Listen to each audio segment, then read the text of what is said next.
کائنات، هی من اینجا. هم راستش من یه چیز جدیدی ازت میخوام. دریافت شد.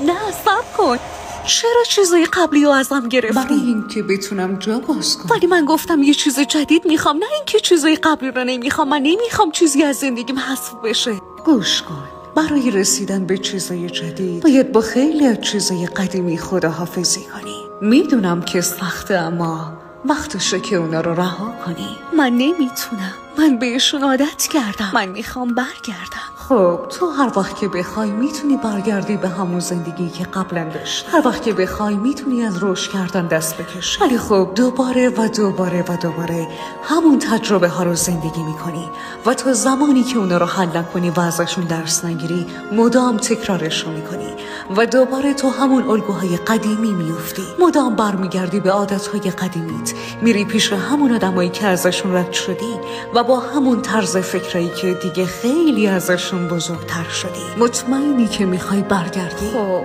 نمیدونم، من نمیخوام دوباره گذشتم و شکستم و تکرار کنم، ولی اصلا به اینجا حس خوبی ندارم. میدونم که حس خوبی نداری. رها کردن گذشته خیلی سخته، اما تو هنوزم تو مسیر درستی هستی. من شاید نتونم به سلیقه تو عمل کنم، اما مطمئن باش که به صلاح تو عمل میکنم. به من اعتماد کن و از پایان هیچ چیز نترس.